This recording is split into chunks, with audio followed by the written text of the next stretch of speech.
আরজি করে নিহত তরুণী চিকিৎসকের ন্যায় বিচারের দাবিতে আন্দোলন জারি থাকবে। মহালয়ার দিন মহামিছিলের পর ধর্মতলার জনসমাবেশ থেকে এই কথাই বলেছেন চিকিৎসক কিঞ্জল নন্দ। তিনি আরো বলেছেন, প্রথম থেকেই এই আন্দোলনে জুনিয়র চিকিৎসকদের পাশে সাধারণ মানুষেরা ছিল শিরদাঁড়া সোজা করে। আগামীতেও তার আশা সকলে পাশে থাকবেন। 55 দিন ধরে রাস্তায় জুনিয়র চিকিৎসকেরা আন্দোলন চালিয়ে যাচ্ছে। আপামর জনসাধারণ রাস্তায় নেমেছে। অবহেলার বিচার না পেলে জুনিয়র চিকিৎসকরা পথ ছাড়ছে না, এমনটাই বলেছেন চিকিৎসক রুমেলিকা কুমার। তিনি বলেছেন, গোটা ঘটনাকে ধামাচাপা দিতে চেয়েছিল, সুসাইড বলে চালাতে চেয়েছিল। অভয়ের মা বাবাকে টাকা দিয়ে চুপ করিয়ে দিতে চেয়েছিল। সাধারণ মানুষ পথে নেমেছে বলেই ওরা ভয় পাচ্ছে।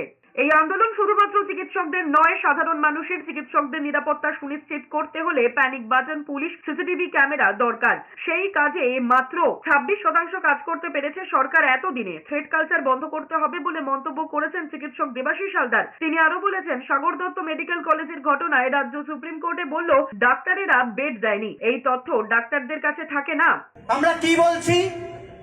অভয়ার ন্যায় বিচার যেমন আমরা চাই, আর একটাও অভয়া যাতে না হতে পারে তা সুনিশ্চিত করা অবধি আমাদের আন্দোলন চলবে।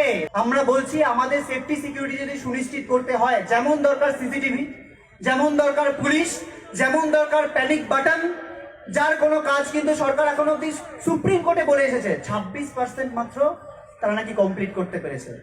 আপনারা তো সবাই জানেন যে শাসক সেই শোষণ যন্ত্র।